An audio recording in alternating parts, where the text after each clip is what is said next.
Friday আসলেই মনটা কেমন যেন জাঙ্ক ফুডের দিকে চলে যায়। আজকে সন্ধেবেলায় বাড়িতে জোম্যাটো থ্রুতে অর্ডার করেছিলাম সোদপুর কাঠগোলাতে দ্য অ্যাভেঞ্জার্স ক্যাফে থেকে। এই ফার্স্ট টাইম এই ক্যাফে থেকে খাবার অর্ডার করলাম। আমরা অর্ডার করেছিলাম প্রন চিপস। আমার বরাবরই প্রন চিপসটা দারুণ লাগে খেতে, আর এদের চিপসটা বেশ ভালো ছিল।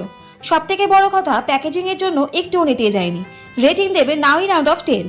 নেক্সট আইটেম হলো fish finger with kasundi. Fish ফিঙ্গারের ওপর থেকে হালকা একটু চিজ স্প্রেড করে দিয়েছে।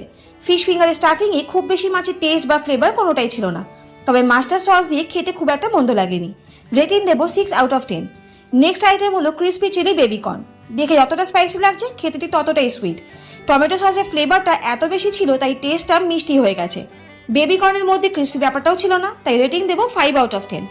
খাবারগুলো ট্রাই করার পর বলবো ফুড টেস্ট অ্যাভারেজ, তবে ক্যাফেতে বসে বন্ধুরা বা কাপেল আড্ডা মারতে মারতে এই খাবারগুলো ট্রাই করলে খুব একটা খারাপ লাগবে না। যাই হোক, আজকে মিনি ব্লগ এইটুকুই। দেখা হচ্ছে নেক্সট এপিসোডে। Till then tata.